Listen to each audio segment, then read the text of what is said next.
The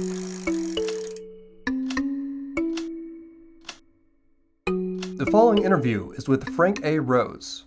Mr. Rose has over a decade of experience as a staffer in the House of Representatives and Department of Defense, including working for the House Intelligence Committee and Armed Services Committee. During his tenure at the Department of State, he worked as Deputy Assistant Secretary of State for Space and Defense Policy, before then as Assistant Secretary for Arms Control, Verification, and Compliance. He now works as a Senior Fellow at the Brookings Institution. He joins the Generations Worldview Director Zakitas for an interview for the upcoming piece on the militarization of space. This series is promoting the charity Tab for a Cause. If you're interested in supporting solutions to international issues with a simple Chrome extension, please click the link in the video description. Hello, everyone, and welcome back to Worldview's interview series, where we have the fully uncut interviews with our guests. Today we have Frank Rose with us, and this is for our episode on the militarization of space. The full episode and the other interviews we've done will be in the description of this video. Frank, before we begin, do you want to talk very briefly just about who you are, where you work, and kind of what you do in relation to this topic? Great. Well, Luke, thanks so much for having me. Again, my name is Frank Rose. I'm a senior fellow and co-director of the Center for Security, Strategy, and Technology at the Brookings Institution, which is a Washington, D.C. think tank. Prior to the Brookings Institution, I've worked in the United States government at the State Department, the Defense Department, and on Capitol Hill. And my last job in government was as the U.S. Assistant Secretary of State for Arms Control, Verification, and Compliance, where I was responsible for space security strategy. Thank you for that. So my first question, which we were talking before we turned on the camera, I'm probably going to mispronounce, but I'm going to give it my best shot. Can you explain what the Istrebetel Punikva, that was butcher, the Russian satellite killer program during the Cold War was? What do we know about it? What was its purpose? And how far did development go? Yeah, well, Luke, that's a really good question. And let me take a step back and make a broader point. And that is, during the Cold War, both the Soviet Union and the United States developed anti-satellite or ASAT weapons designed to destroy or disable the other satellites.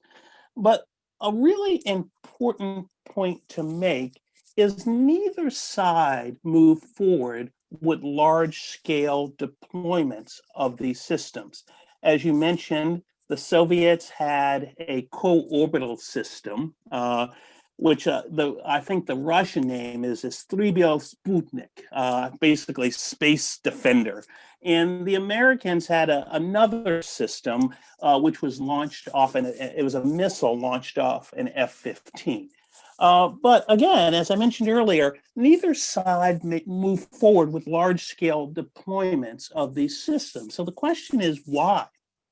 Well, I would argue that there were primarily two reasons why neither side moved forward with large-scale deployment of ASAT capabilities.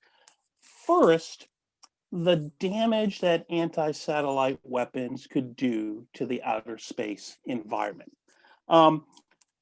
In 1962, the United States tested a nuclear weapon in outer space called the Starship Prime test.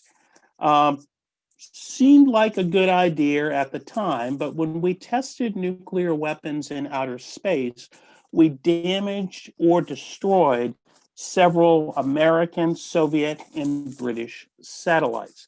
And had we continued to test nuclear weapons in outer space, we probably would have put so much radiation in the ionosphere that manned spaceflight would not have been possible.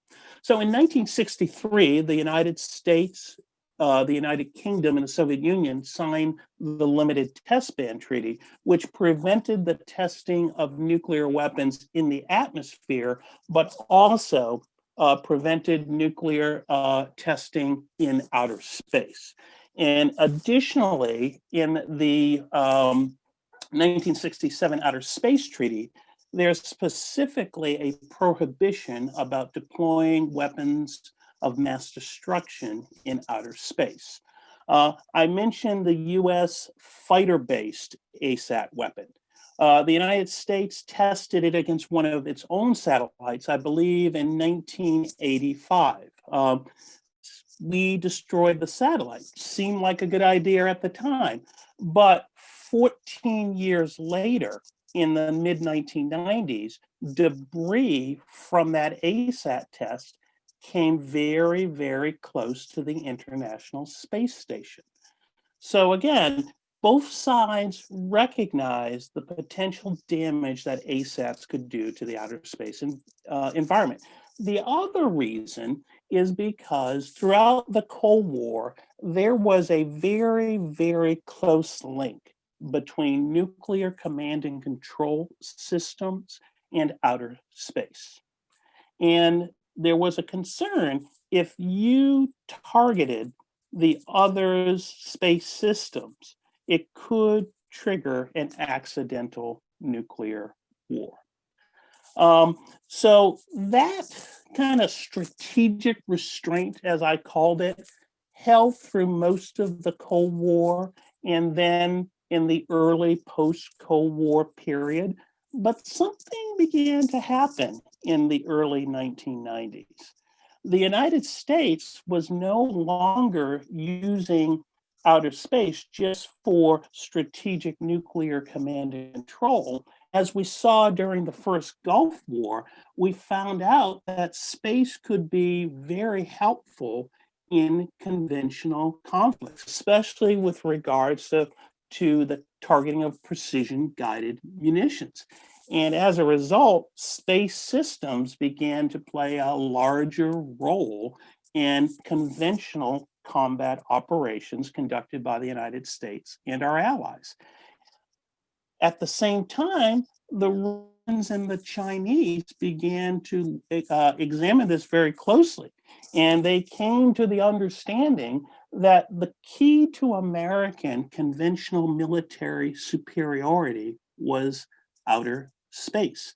And if they could deny the United States and its allies access to outer space, they could achieve conventional advantage here on.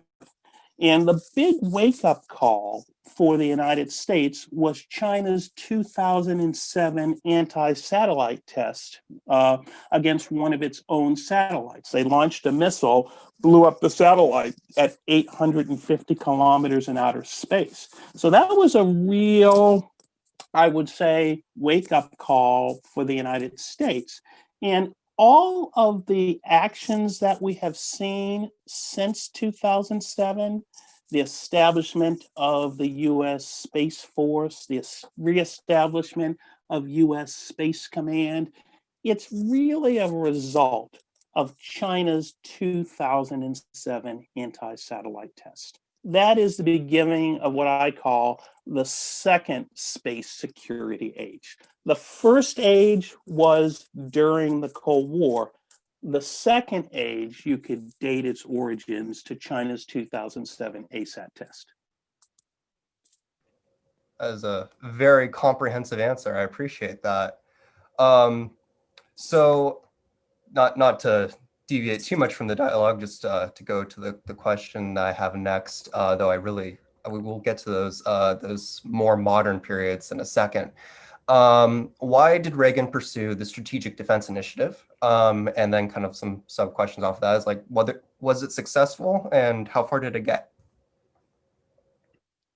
Well, that's an interesting question. The idea behind the Strategic Defense Initiative, also known as Star Wars by its critics, was for the United States to develop a system of ground and space-based missile defense interceptors designed to shoot down Soviet intercontinental ballistic missiles targeting the United States. It ultimately failed for a couple of reasons. One, in the 1980s, the technology just wasn't there. Secondly, um, the Russians slash Soviets responded by the deployment of countermeasures, specifically more multiple independent reentry vehicles, so they could penetrate any U.S. missile defense system. Um, with the end of the Cold War, the U.S. Strategic Defense Initiative was restructured to deal with first theater missile threats from rogue states like Iran, North Korea, and Iraq, and to deal with limited long range threats to the United States. The current missile defense system that the United States deploys in Alaska and California is not designed to deal with the Russian or the Chinese strategic deterrent. It's designed to deal with limited threats from countries like North Korea and potentially Iran. But here's one legacy of brilliant pebbles in space-based missile defenses. The Soviets and the Russians have always viewed space-based missile defenses as an existential threat to their strategic nuclear deterrence. And if you look at their actions, especially in the diplomatic field over the last several decades, their space diplomacy is fundamentally designed to achieve one key goal: limit the ability of the United States to deploy space-based missile defenses. Why? Because there is a concern that with America's advanced technology, we could at some point in the future deploy a constellation of space-based interceptors that could negate Russia's strategic deterrent. And I would argue that the Chinese, who have a smaller strategic deterrent, are just as concerned, if not more concerned, about the potential for US space-based missile defenses. Though I would note that the United States does not have a program right now designed to develop space-based missile defenses, though there have been some studies that have been done by the Department of Defense. To date, Congress has not funded such a program. Thank you. So the next question I have is, you mentioned space-based interceptors. So that, going back to the Reagan program, how far did those go in the form of the brilliant pebbles, and how was that perceived on an international stage? Yeah, well, that's dating me a little bit, Luke, but my understanding, and I would encourage my readers to your listeners to go back and look at the documentation, is for the most part, the space-based interceptors were large. It was largely confined to the laboratory and research and development. And my understanding is that most, if not all, of those programs were canceled in 1993 when the Clinton administration came to power in the United States. Another one where I'm not entirely sure is, so feel free if you don't know the answer to this. We have found some kind of obscure photos of Russian prototypes to mimic the Brilliant Pebbles program. Do you know anything about that project and kind of how far did it go and kind of the reasoning behind it? Luke, I don't know specifically about that program, but what I would note is that the Russians or slash Soviets, I get confused sometimes. The Soviets, under the anti-ballistic missile defense, anti-ballistic missile treaty that was signed in 1972, they were allowed to, as were we, to maintain a missile defense site around the capital. And the Soviets deployed throughout the Cold War, and the Russians do today a missile defense interceptor site around Moscow. They also deploy a number of theater missile defense capabilities, to include the S-300 and the S-400 systems, which are deployed today, and they're developing a more robust theater missile defense system called the S-500. So though the Russians like to complain about American missile defense capabilities, they have always had a real interest. Their limitation has primarily been technology, especially when we're starting to talk about space-based capabilities for missile defense. And additionally, especially after the fall of the Soviet Union, resources. When the Soviet Union collapsed in the early 1990s, the Russian military was really starved for resources. Though with the increase in oil prices in the early 2000s, the Russian military has been much better funded than it was in the 1990s. One of the areas where the Russians have invested since the mid-2000s is aerospace defense and information technologies.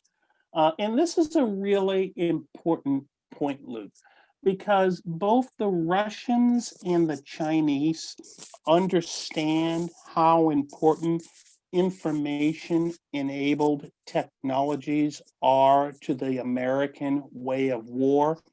And it is their view, if they can negate America's information advantage, then they can successfully defeat the United States in a conflict. And what we have seen over the last decade or two is both the Russians and the Chinese have, one, developed a niche set of capabilities designed to attack American information systems. For example, they are developing a full spectrum of anti-satellite weapons, offensive cyber capabilities, and electronic warfare capabilities. Furthermore, both the Russians and the Chinese have been restructuring their military forces to more effectively fight in those domains. For example, in 2015, the Chinese People's Liberation Army established the Strategic Support Force. This new service-like organization is responsible for coordinating space, cyber, and electronic warfare. Also in 2015, Russia stood up the Aerospace Defense Force, focused on that integration between space, air defense, and missile defense.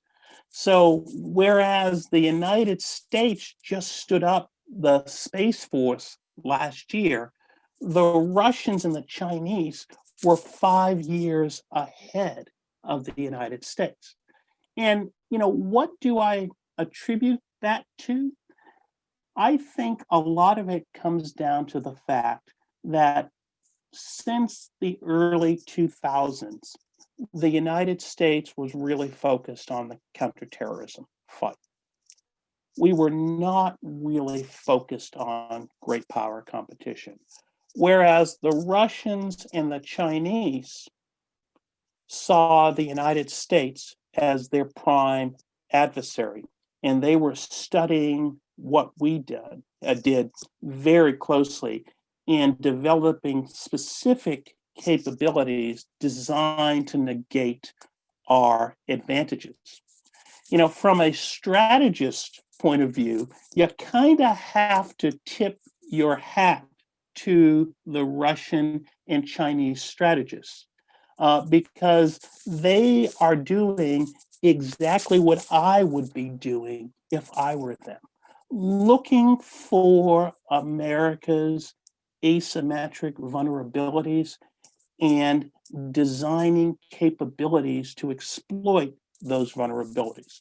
But what I would say, under both the Obama and the Trump administration, I don't say too many good things about the Trump administration, but one thing that they have done well is they've continued a lot of the work on space security that began in the Obama administration. While there are a lot of areas of disagreement between Trump and Obama, one area of continuity is this focus on, one, enhancing the resiliency of our national security space architectures, and two, ensuring that we can operate effectively in the outer space domain in response to that emerging anti-satellite threat. Well, it seems like a good time for us to start pivoting into what you described as the second space security age, which I really like that term. So come fall, the Cold War and the collapse of the Soviet Union, rise of the new Russian state, there was kind of a collapse of their space infrastructure. Famously, their space shuttle, one of them at least, got in a collapsed warehouse. Various satellite systems started becoming less active. What has Russia done since the fall of the USSR to rebuild its military space apparatus? And you've kind of touched on this, but what is their goal in doing this? Well, listen, the Russians and I would argue the Chinese understand how important space is to the future of warfare. For example, space allows you to detect a potential adversary, target that adversary, and then place munitions and destroy the target. Furthermore, it's critical for your ability to contact and command and control your own military forces. So, what we have seen both within Russia and China over the last 20 years is that they have modernized their own space tracking capabilities. They are moving forward with the deployment of a full spectrum of anti-satellite capabilities, from reversible systems like jammers to kinetic kill systems, specifically missiles like China used in 2007 to target one of its own satellites. And thirdly, and I talked about this previously, they are organizing their military forces to conduct operations in outer space more effectively.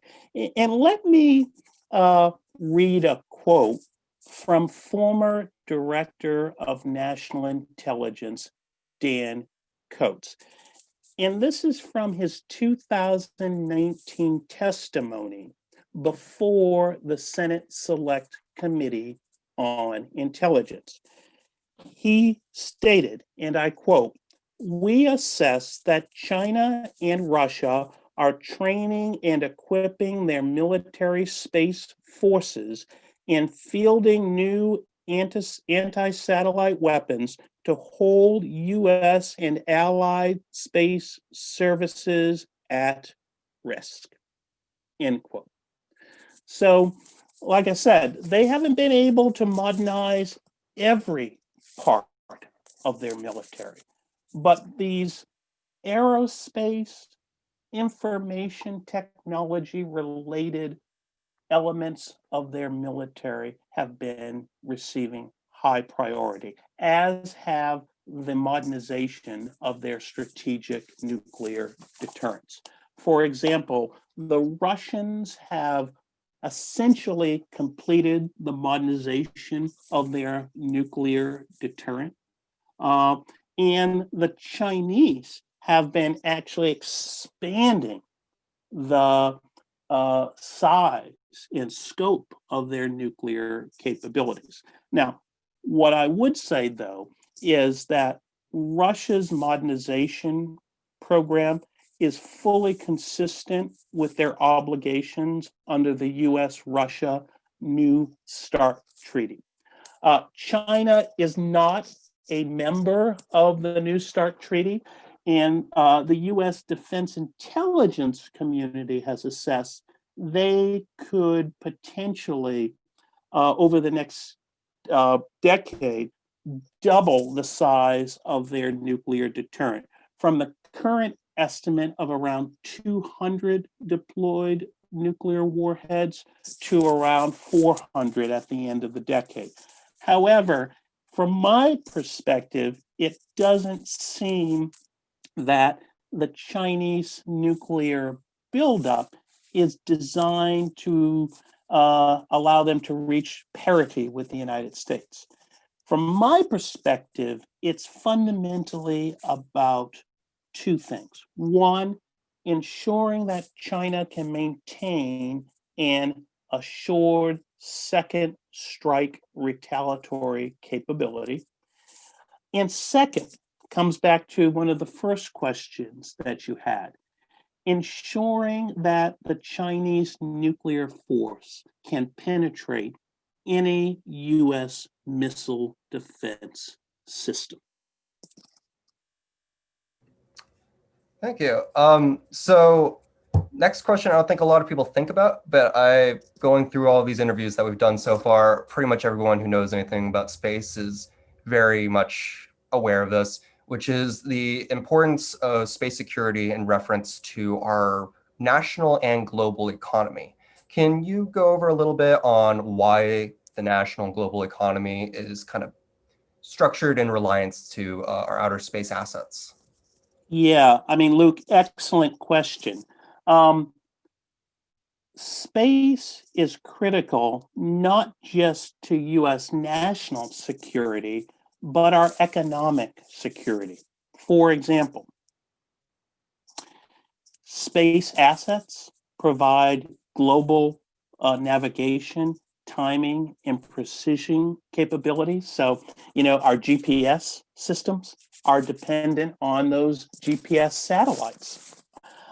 Financial transactions, communications, and furthermore, you can't think about space separate from the other global information infrastructure.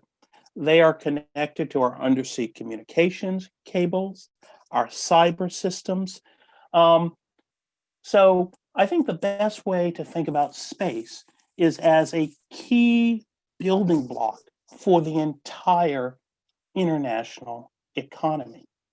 And were we to lose access to those communications systems, the GPS satellites, it could have a tremendous negative impact on economic activity here on Earth. And what I would argue is that those space systems are going to only become more important as we move forward. Some of your listeners may have seen SpaceX's new Starlink mega constellation of small satellites. Eventually, this constellation will consist of something like 42,000 small satellites. But that's going to be really critical to providing high-speed internet to more people across the globe.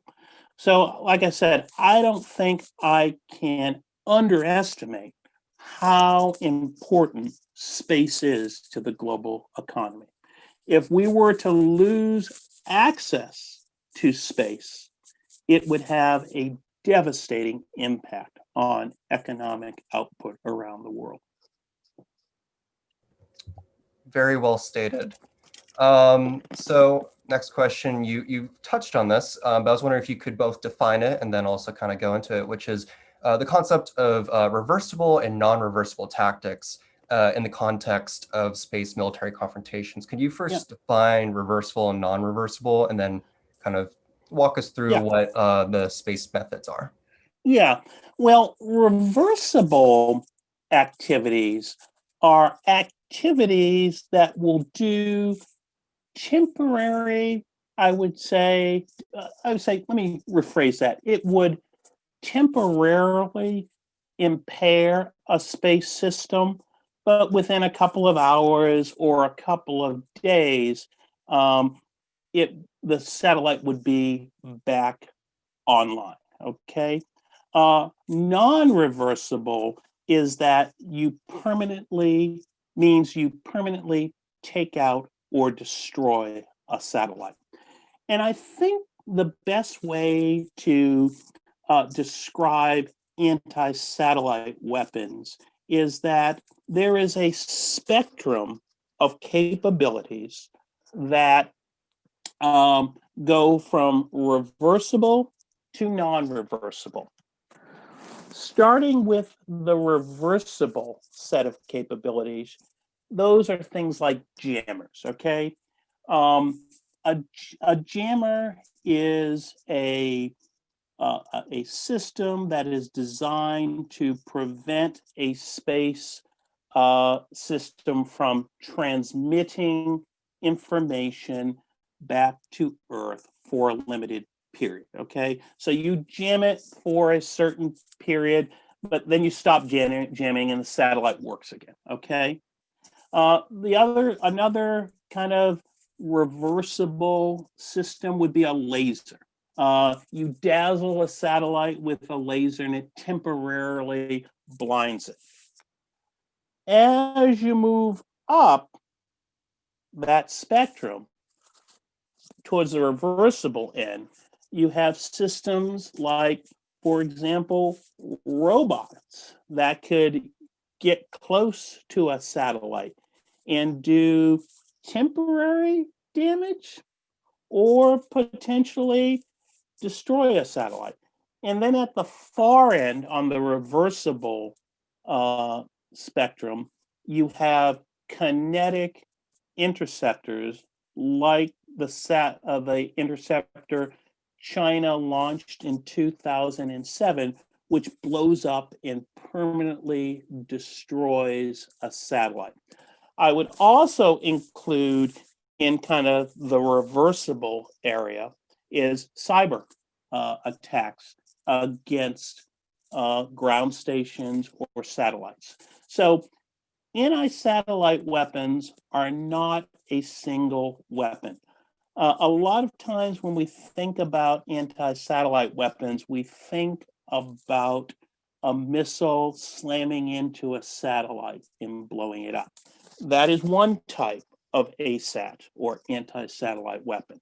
But the better way to think about anti-satellite weapons is on a spectrum from reversible to non-reversible. And this kind of brings me to another point, Luke, and that is you can't think about space in a silo. All of these information technology systems, they're all interrelated. For example, space systems transmit data back to Earth through cyber systems, okay? Information from satellites around the world come back to the United States through undersea communications cables. So the way to think about space is not a separate silo, but as part of a larger information infrastructure. And that's how Russia and China think about outer space. Space is important, but it's part of this larger ecosystem. And they have designed the strategic support force in China and the aerospace defense forces in Russia to have an integrated approach to information warfare. The United States, not so much. Let me give you an example. Where the Chinese have the strategic support force, the US has three combatant commands responsible for that same set of issues. We have US Strategic Command, which is responsible for all the nuclear forces, but also missile defense capabilities. We've got US Cyber Command, which is responsible for all of our cyber systems. And then we have US Space Command, which is responsible for the command and control of our space systems. One of the big challenges, I think, that the United States in general, but the US Department of Defense in particular, needs to be focused on is ensuring that we have good integration and coordination between US Strategic Command, US Cyber Command, and US Space Command. It's a big challenge. And, as they stand up US Space Command, which was reestablished at the end of 2018, my hope is that this coordination mechanism is developed. Because again, we need to think differently about outer space. Traditionally, throughout the Cold War, to be quite honest with you, outer space was in its own silo. It wasn't really integrated with the other services. We've talked a lot over the past year or so about the stand-up of the United States Space Force. The Space Force is the newest service, and it is responsible for training and equipping US Space Forces, and then providing those forces to the combatant commands to be operated during a wartime situation. In my view, the ultimate success or failure of US Space Force is going to come down to three questions. First, does the Space Force allow for greater integration of space capabilities across the entire US joint force? So, in other words, will it make space more accessible to the other services and all of the combatant commands? Second, will it improve the integration of space with our allies and partners around the world? Because in any future conflict, we're most likely to be operating with our allies. So does it bring the allies and provide into the tent and provide them information? And three, does it improve the resiliency of our national security space architectures so they can withstand an attack, operate in a degraded environment, and be prepared to quickly reconstitute capabilities if we lose them? I think those questions, the answers to those questions, are yet to be determined. And with the incoming Biden administration, my recommendation to them is that's really where you need to focus your attention with regards to the Space Force. Ensuring integration of space across the joint force ensuring the integration of space with our allies, and ensuring the resiliency of our space architecture. This next question, we actually saw you've already done an interview on this topic, but we're wondering if you could kind of reiterate it to us, which is on what are TCBMs, specifically transparency and confidence building measures, and how can they be used to preserve security in space?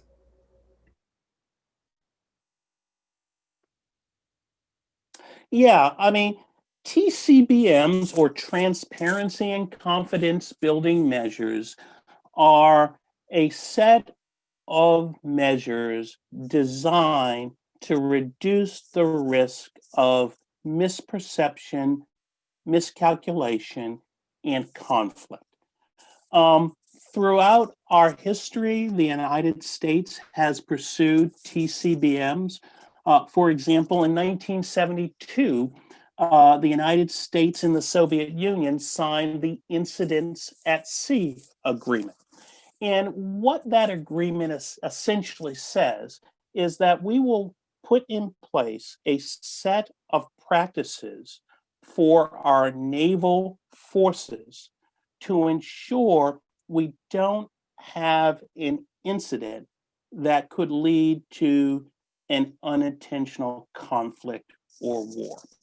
And the idea behind TCBMs in outer space is to kind of put some rules of the road in outer space so we don't have an unintentional conflict or in the space environment. Now, probably the one of the most significant efforts to develop these TCPMs in outer space was an attempt by the European Union, or EU, to develop an international code of conduct to basically provide some regulation up in outer space to prevent conflict. Um, the United States generally supported the EU's proposed international code of conduct, but the code ultimately failed in 2015, quite frankly, because I don't think the European Union had a good diplomatic strategy to bring some of the emerging powers like India, Brazil, and South Africa on board. Uh, had they been a little bit more adept with regards to their diplomacy, I think they would have been successful with the code. It was hard. It would have been hard, but not impossible. But there have been other successful TCBMs.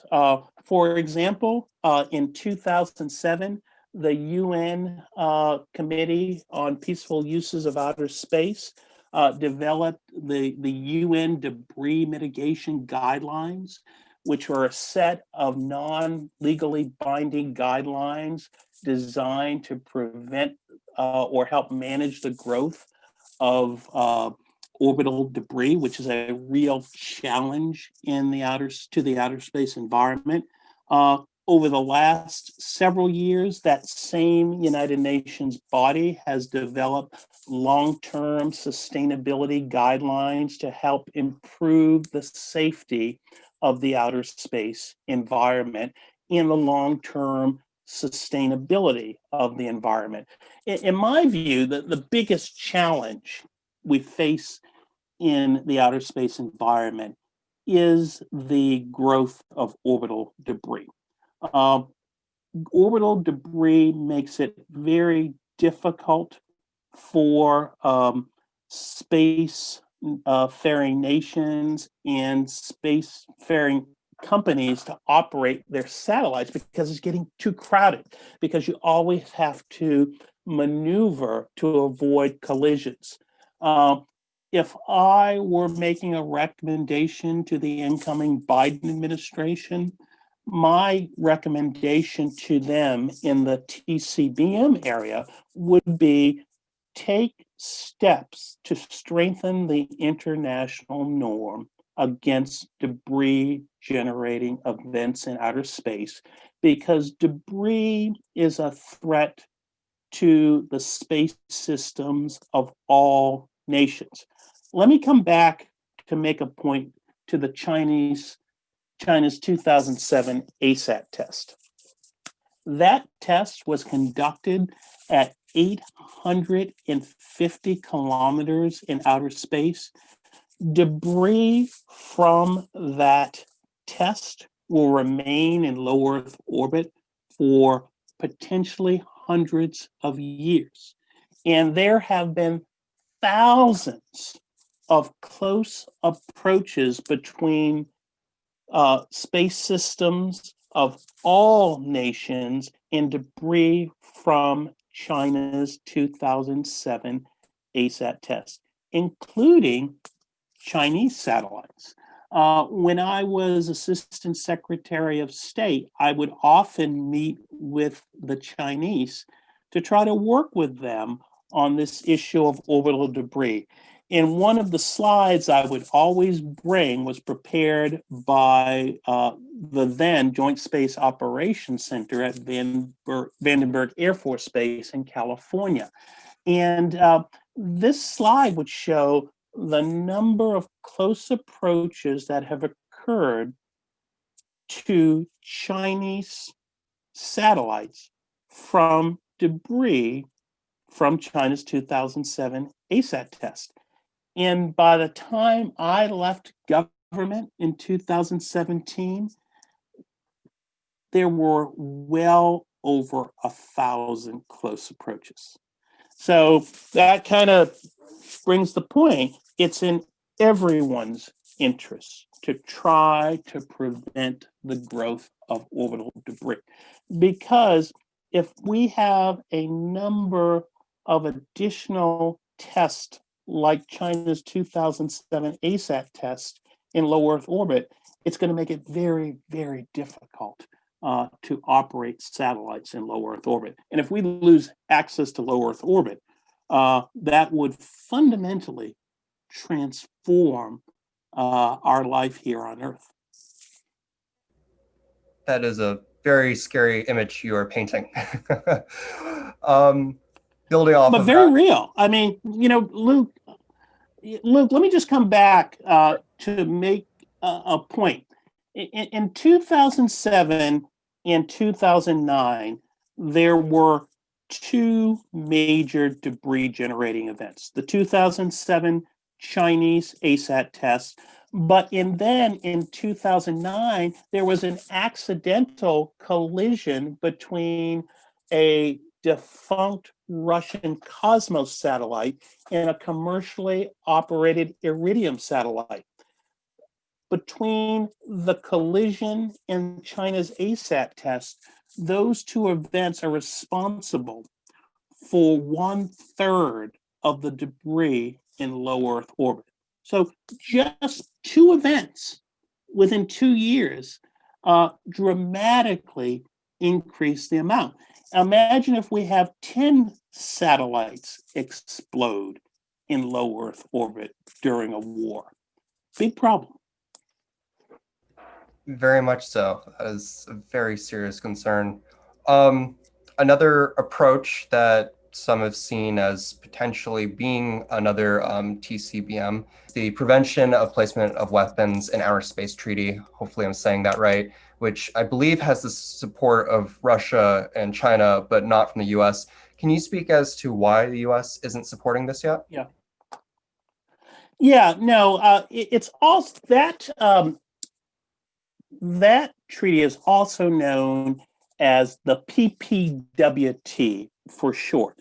And what the PPWT is it is a legally binding treaty that would prevent the deployment of weapons in outer space. Off the top of your head, sounds like a good idea. However, the United States, under the Bush, Obama, and Trump administration, has strongly opposed the PPWT. Why? Well, three key reasons. First, while the proposed PPWT would ban space based capabilities, it's totally silent on terrestrial or land based interceptors like the interceptor that China used in 2007 against one of its own satellites. Secondly, it's not effectively verifiable. So you could sign this treaty, it could enter into force, but you can't verify it.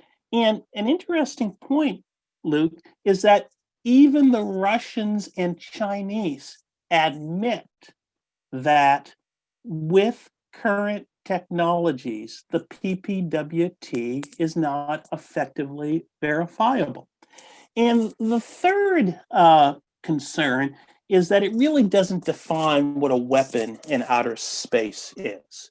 And this is a fundamental challenge with space arms control in general, because fundamentally, a lot of these systems are inherently dual use. For example, during the 1980s, the Soviets alleged that the mechanical arm on the space shuttle was an anti satellite weapon because it had the potential to grab a satellite. So that's one of the reasons why space arms control has never really gained a lot of political support. It's really hard to define.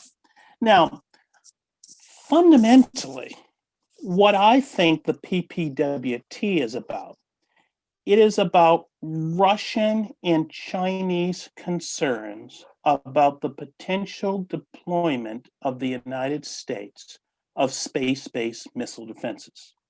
As I noted earlier, Russia and China see space-based missile defense as an existential threat to their strategic deterrent.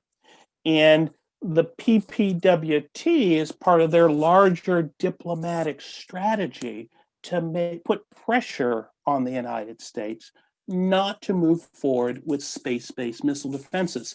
And in addition to the PPWT, the Russians have a UN General Assembly resolution called the No First Placement Resolution, which was approved by the UN General Assembly, though the United States and 60 of its allies and partners voted against it. But it's part of that pressure campaign. That said, while I fundamentally disagree with the Russians and Chinese on the PPWT, I think there are pragmatic ways that we can work with Russia and China to help maintain the long-term sustainability and safety of the outer space environment. And that's really where I think the focus needs to be. Specifically, one area, and I mentioned it previously, that where I think we can make a lot of progress with Russia and China is on efforts to prevent the growth of orbital debris. If you look at the history of space security, Luke, indeed, the biggest advances have occurred when there has been I would say, a connection between security and maintaining the space environment. Now, and we'll kind of end where we began. The Limited Test Ban Treaty in 1963. That was a security treaty, but it was also about protecting the long-term sustainability of the outer space environment by preventing the testing of nuclear weapons in outer space. Okay? the UN debris mitigation guidelines in 2007. That was an area where the US, China, and Russia agreed, but it was fundamentally about maintaining the sustainability of the space environment. So we have differences with Russia and China. Russia and China are not going to stop developing ASAT weapons because they are they improve the ability for them to gain advantage over us in conflict. But there are also ways that we can work together to maintain the long-term sustainability and safety of the space environment. And that's really where I believe we should focus our efforts in the near to midterm. Thank you. So, this next question, I know that you can only speak to briefly, but in context of the United States, does the United States have any form of defense or security related to ASAT capabilities or space capabilities in general? Again, we can skip this question, or you can speak on something related to it. I know that you do have confidentiality situations. Yeah, well, I will just say this. The best way that we can defend our space assets would be by improving the resiliency of our national space architecture, national security space architectures. Um, as I mentioned earlier, early in the Cold War, space was primarily used for nuclear command and control. So, and there was a certain amount of, quote, strategic restraint with targeting those satellites. So they tend to be really, really big, juicy targets. Um, I think what the United States really needs to do is find ways to work with our allies and partners around the world to diversify our national space security space architectures and take away those big targets. And there's one way we can do this is through the hosting of payloads on allied satellites. The United States is doing this with Norway and Japan.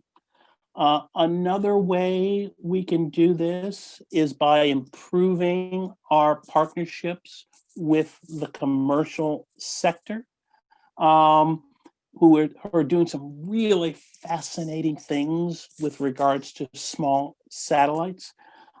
We also need to design the satellites in a way so they can withstand an attack and operate in a degraded environment.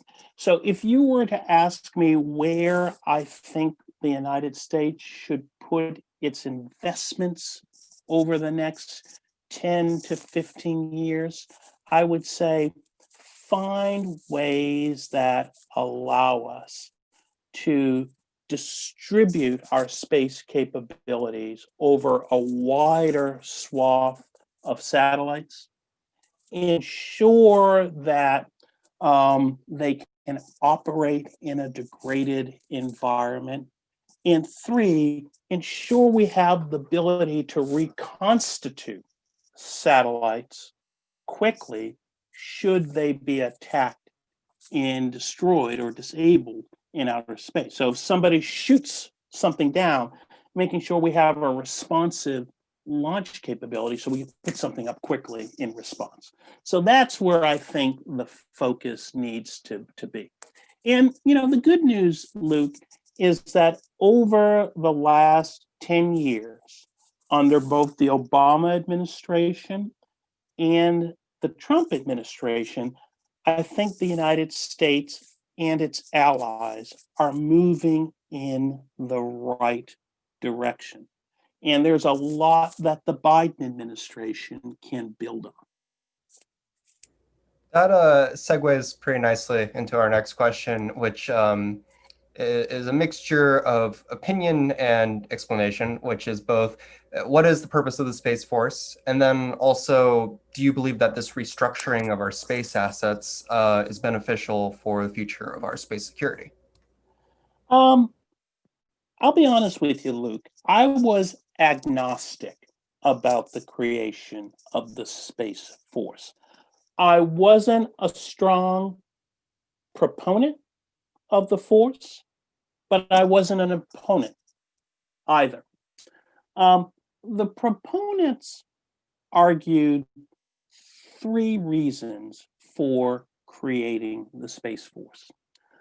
First, given that the Air Force is run by fighter pilots, there was a belief that space would never get the attention it needed if you left it with the Air Force.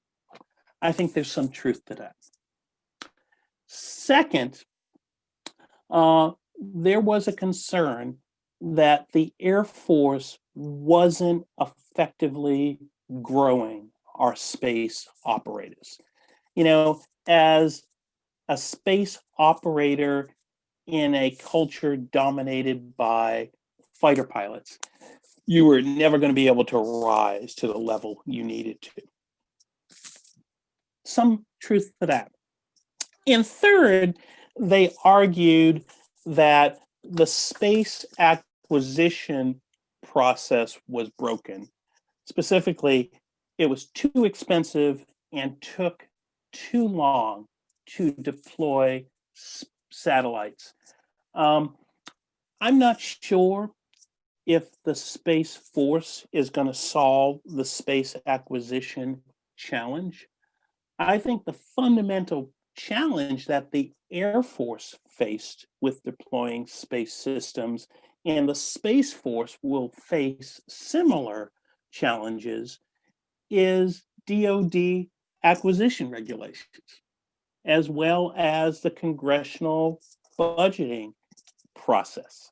So I'm not sure if creating the Space Force, if it's not accompanied with major acquisition reforms, is going to allow us to deploy space assets quicker.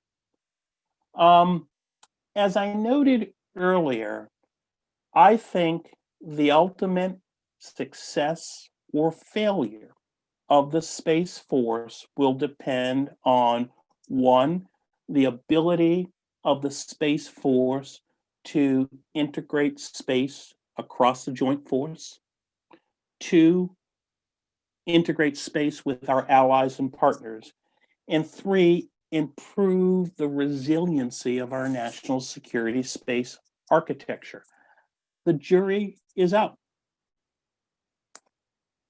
That said, in the Space Force's defense, I think one, over the past year, they have made significant progress in standing up the force. Two, they have very good leadership. I've worked with General Raymond and his leadership team. General Raymond is the new chief of space operations, and his leadership team throughout my career.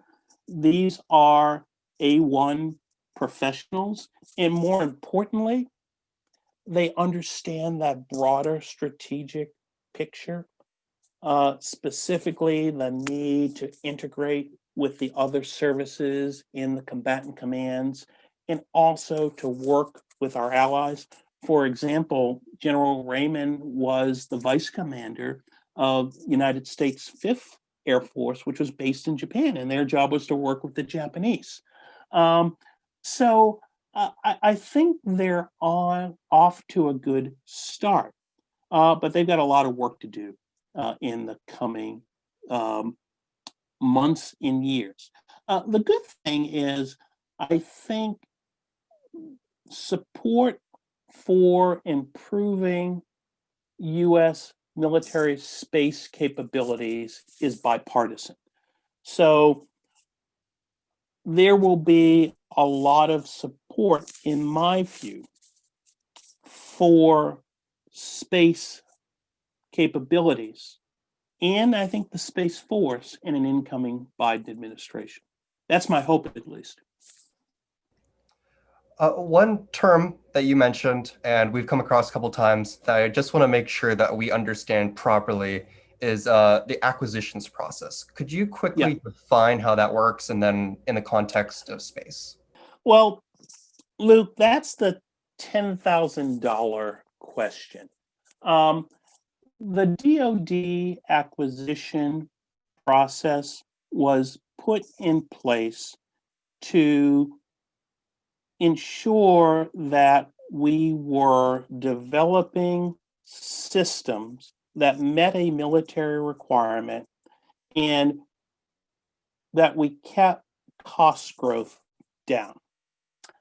And it really consists of three kind of key elements. The first is the requirements process. And what the requirements process is the services, Army, Navy, Air Force, Marines, Space Force, works with the Joint Staff at the Pentagon and the combatant commanders to define a military requirement that they need to meet a current or emerging threat. So basically, what they'll do is they'll look at the threats on the horizon, whether it be Chinese ASAT capabilities, Russian nuclear missiles, and they will say, okay, this is the system that we need to meet this threat. Then once you have a defined military requirement, you begin building a system to deal with that threat. And there's usually a program manager, and that program manager works with industry to develop an actual system. And the program manager oversees the work of the contractors, but also is working with the Pentagon, both the service acquisition executive in the Space Force or the Army or the Navy, but also with the Office of the Secretary of Defense, which has overarching responsibility for DoD acquisitions. That is a very time-consuming process. And one of the reasons the process is in the place is kind of a check, okay, to check on cost growth and potential for failure. The idea is if you have more people looking at it, they can catch problems early on.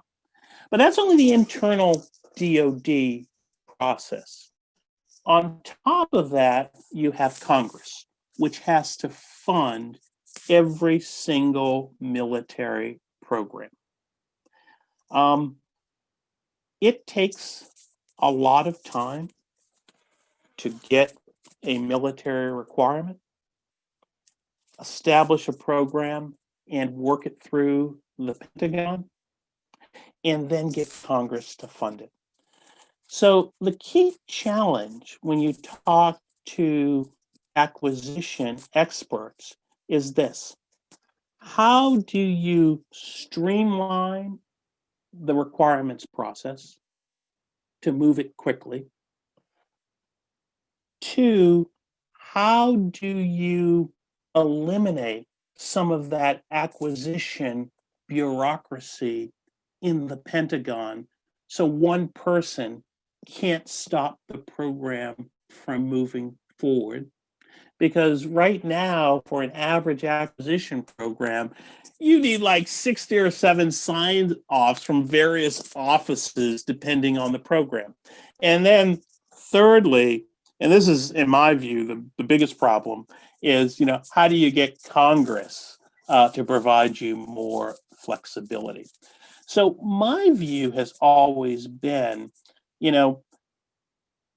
space acquisition and the challenges associated with it are not unique to space. They are unique to that larger problem with defense acquisitions. And to fix the space acquisition challenge, you're going to need to fix those larger DoD acquisition challenges. Now, they essentially did that with the missile defense program in the early 2000s. And missile defenses are outside the normal DoD acquisition processes. They still have oversight from the Office of the Secretary of Defense and Congress.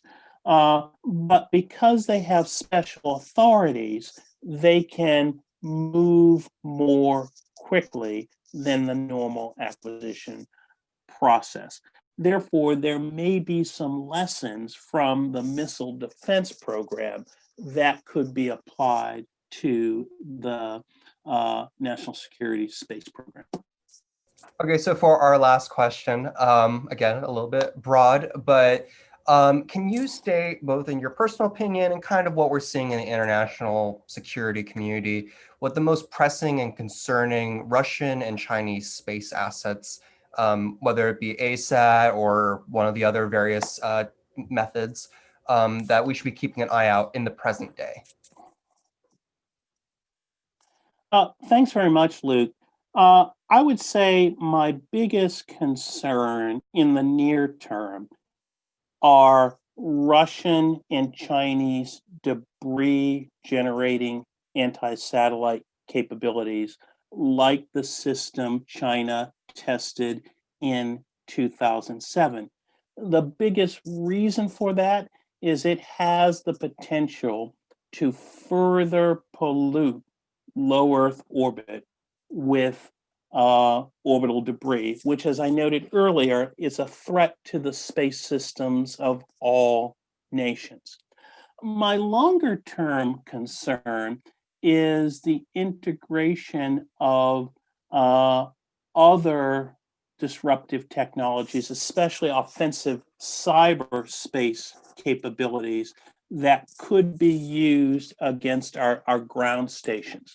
Now, the good news is that earlier this year, the Trump administration issued Space Policy Directive number 5, which calls for increased coordination between our space and cyber forces. And I'll end on this point, and that is, as I mentioned earlier, we in the United States tend to look at space issues as separated from other strategic domains, whether it be cyber, nuclear, undersea communications cables.